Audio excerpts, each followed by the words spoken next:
Të humbur në shkretëtir për shekuj me radhë, tekstet të lashta kanë zbuluar dimensione të reja për një histori të njohur, jetën dhe mësimet e Jezusit. Këto libra u shkruan nga gnostikët, një sekt i hershëm i krishtërimit, i hedhur poshtë si heretik nga kisha në shekujt e 2 dhe të 3.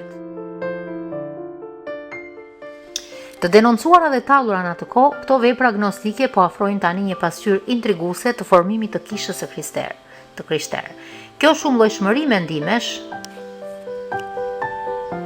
u vendos përfundimisht në 3 rryma kryesore. E para u formua kryesisht nga hebrejt, pasuesit e këtyre ndjekësve të hershëm që kishin qenë më të afërt me Jezusin gjatë gjithë jetës së tij. Rryma e dytë u formua kryesisht nga ata që ishin konvertuar në besimin e krishterë në ndikimin e Shën Palit. Pasi I kishte persekutuar të krishterët para konvertimit të tij dramatik, rrugës për në Damask, Pali e çoi idenë e Jezusit si Mesia një hap më tej, duke pretenduar se ai nuk ishte vetëm përfaqësuesi I Perëndis, por edhe djali I tij.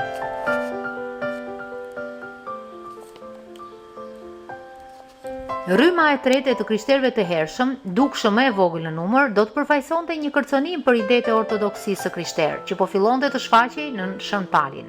Ata ishin gnostikët. Diku në shekullin e 4, 13 libra papirusi të lidhur u vendosën në një kavanos balte dhe u groposën në një vend të largët në Egjipt.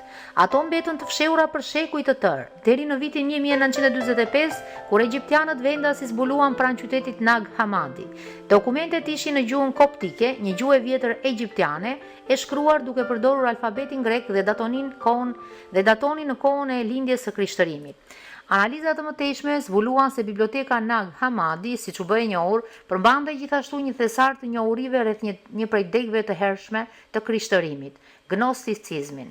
Deri në shekullin e 19 dhe 20, njohja e lëvizjes gnostike ishte shumë e kufizuar, ndërsa besimi I hershëm I krishterë filloi të organizohej në shekujt pas vdekjes së Jezusit, rreth vitit 30, mësimet e sekteve disident.